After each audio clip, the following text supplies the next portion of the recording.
I'm feeling a bit of an "I told you so" coming on here because, anyway, someone threw an article, a link to me about Les Moonves bragging about, oh, it's been a runaway success for us over on All Access with Star Trek Discovery. Yeah, Midnight's Edge, I'll put a link down below, but they had a little thing below, in the digging through those numbers a bit. Yeah, both Netflix and Showtime, not Netflix, but both CBS All Access and Showtime All Access both gained like 500,000 subscribers, which looks great, but what they're not telling you is the people who are, after the little free trial, are leaving CBS All Access in droves. Probably going to be a net loss, and all said and done there. In fact, they're doing a bit of a fire sale. Please, stay around, we'll give another month free. And also, Netflix is not going to pay for a second season of Discovery like through the nose like they did this first one. And it's like, they'll pay for the license to carry, but they're not going to bankroll this thing. So, yeah. They're going to have to put up or shut up now at CBS. And apparently Egypt is coming down and win back the fanboys. I mean, grumpy old men like me. So, and that was, the appearance of the Enterprise was kind of a half-assed attempt at that. But, again, they're still going to think, well, it wouldn't work today. In a Mirror Darkly, guys. That look works fine. No one's saying break out the plywood and the Christmas lights. Okay, that designs work fine. You can make them better than they did back then, but still have them look the same. Only better under high-def cameras. Because remember, Enterprise was an HD shot show from the get-go.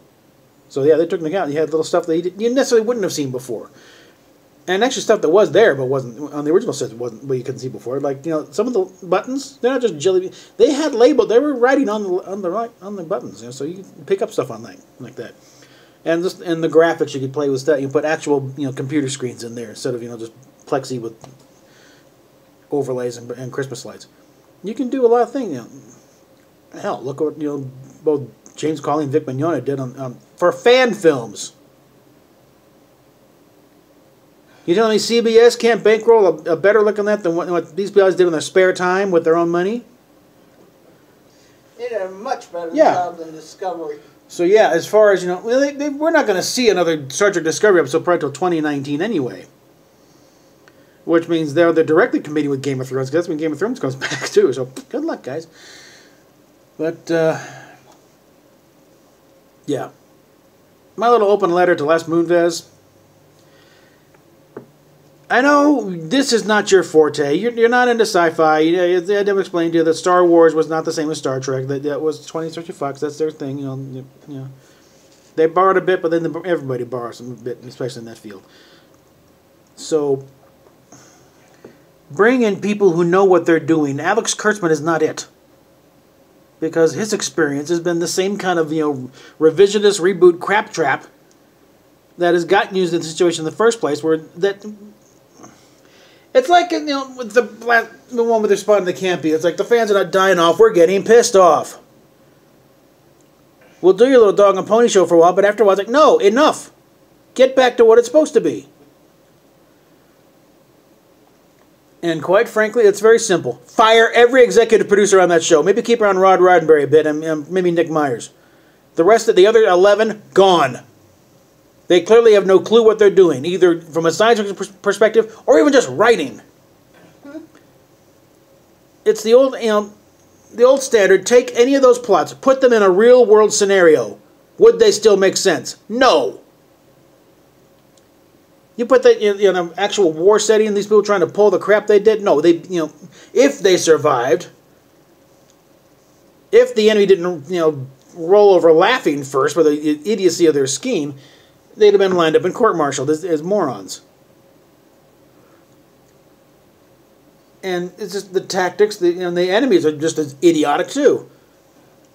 From the very beginning, go back to them sitting on the sarcophagus ship with a perfectly good warp core sitting right there off their bow for 6 months, and an intact computer core. The intelligence value alone would be worth the whole thing. And no, they sit there and just, oh, we got that's a Federation. We get bull.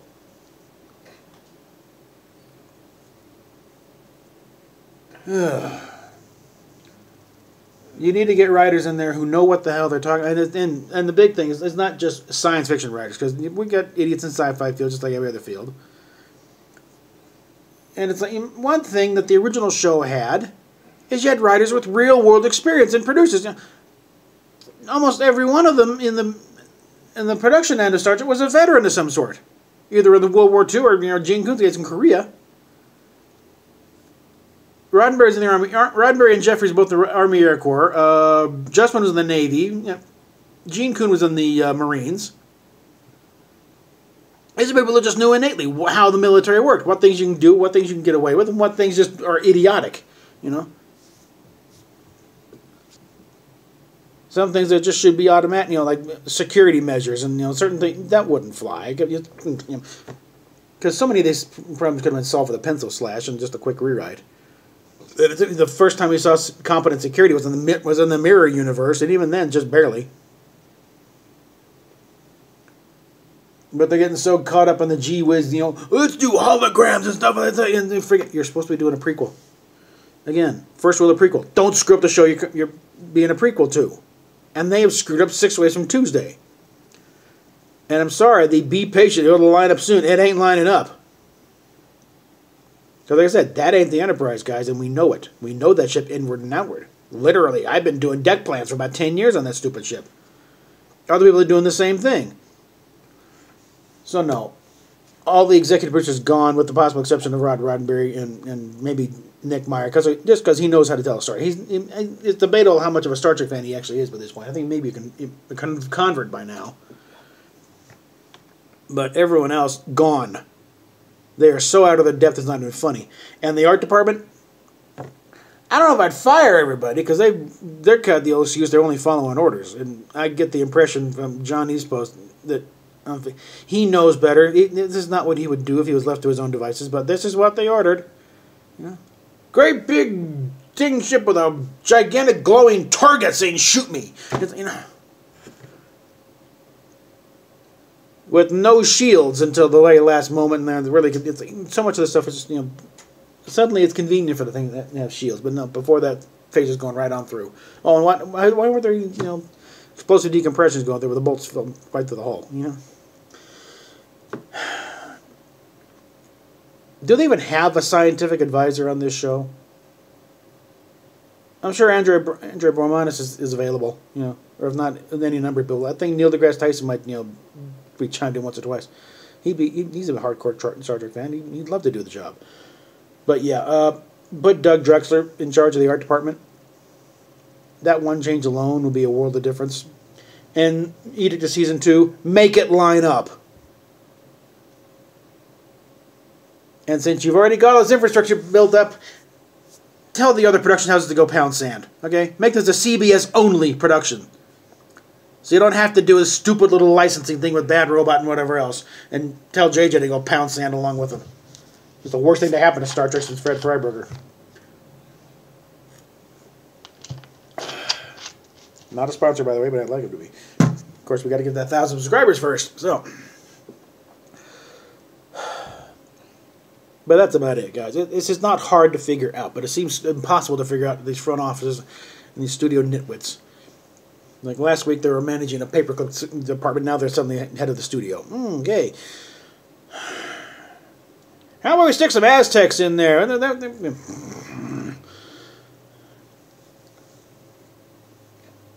Yeah. I wonder, it's like, maybe get them, people who've worked on sliders, someone knows a little about parallel universes. Tell them, well, this is what we want to line up to by the end of the season, or maybe even better by the midpoint. How about the first episode? Let's just, have an interesting little tale, and have Q just, okay, that's it. Have a proper pre-original series starship with name Discovery with that register number. Yeah. I've got other video about what type of ship it should be. It'd be the AMT Enterprise model. But enough stuff has gone by now to say that's not the Constitution class. It's close, but it's not quite. But this would not be hard to straighten out. It would be rather abrupt. But I think, it's time to yank the Band-Aid off and stop fooling ourselves, guys. So you got two options. Either admit it's a reboot. Admit you were lying all this time about it about it being canon, or actually do something. Actually do something to straighten this out. That's your two options. You can't play the middle. Oh, it's canon, but it just looks different. No, if it doesn't look, if it looks different, it ain't canon. That's part of the package. You can't reboot it visually without rebooting it. It's kind of like being sort of pregnant. You either are or you aren't. It's either a reboot or isn't. And there is, with all this stuff here, is no claim at it being mainline, prime timeline. You screwed up too much. The Enterprise has never looked that. It's never going to look. We know the history of that ship, okay? And especially this gap in between here, we got between the two pilots. The ship did not undergo some big radical change and then back to what it was before. That's the most idiotic try and retcon. Oh, maybe they changed. Why? What possible reason could anybody have for that? Not even Elon Musk is that flagrant with his money thrown around. And this is a guy who just launched his own car into orbit. Okay. All right. On a personal note here, we obviously we're in a hotel here, but unfortunately the cold snap is lasting longer than we planned for. So we need about it's about $60 a night here, $65 a night. We got the one night, and then right back out in the sub-freezing temperature. So if anybody could throw in right now immediately about another $60 buys more night. A few people to get together to do that, then we could make it out the 3 or 4 days to outlast the cold snap here. Again, or a bunch of people can throw in $5 each, and it mounts up. And as always, PayPal, Patreon down below, and I'll catch you later. And remember to put that link to Midnight's Edge down below. Catch you.